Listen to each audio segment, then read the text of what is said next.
Indian രൂപയുടെ മൂല്യത്തിൽ വീണ്ടും റെക്കോർഡ് തകർച്ച. ഇതോടെ ഗൾഫ് കറൻസികളുടെ വിനിമയ മൂല്യം കുത്തനെ ഉയർന്നു.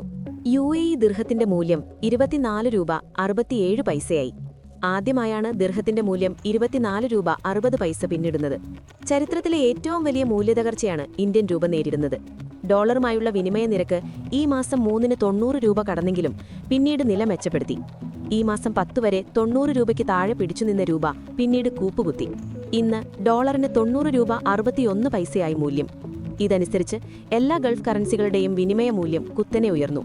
UAE ദിർഹം 24 രൂപ 67 പൈസയിലെത്തിയപ്പോൾ സൗദി റിയാൽ 24 രൂപ 14 പൈസയിലെത്തി. ഖത്തർ റിയാൽ 24 രൂപ 85 പൈസയായി. ഒമാനി റിയാൽ 235 രൂപ 55 പൈസയിലേക്കും ബഹ്റൈൻ ദീനാർ 240 രൂപ 26 പൈസയിലേക്കും കുതിച്ചു. ഏറ്റവും മൂല്യമേറിയ കറൻസിയായ കുവൈത്തി ദീനാർ 295 രൂപ 29 പൈസയിലേക്ക് ഉയർന്നു. ഇന്ത്യ-US വ്യാപാര കരാർ സംബന്ധിച്ച അനിശ്ചിതത്വത്തിന് പിന്നാലെ ഇന്ത്യൻ ഓഹരി വിപണിയിൽ നിന്ന് വൻതോതിൽ വിദേശ മൂലധനം പിൻവലിക്കുന്നതാണ് രൂപയ്ക്ക് തിരിച്ചടിയാകുന്നത്.